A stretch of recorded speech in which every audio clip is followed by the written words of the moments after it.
作剧场的新戏《绿岛金魂》10月29要伫咧 MyVideo 甲公司播出。剧情是咧车讲，这一阵身份背景无共款的人，因为黄金传说伫火烧岛找找金的财宝，透过互动了解到迄块土地故事。这导演北村风景甲演员今仔日拢来到首映会现场，讲出伫咧火烧岛拍戏上界困难的所在。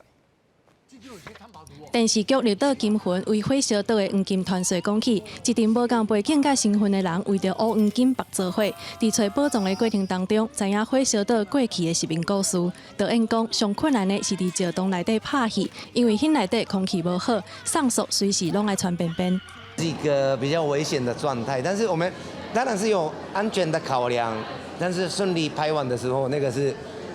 就是那一趴全部拍完的时候，我觉得已经放心一半的那一种。担任男主角的林子宏，这回演出在地土城的角色，对伊来讲是真大的挑战，因为这个小人物有因的无奈甲梦想。可是我觉得他这个角色的精髓在于说，如何让人家去真的去了解我们可能社会上比较就是底层的人，他们有什么样的困难，或者是他们其实心里在想什么，他们的梦想会是什么？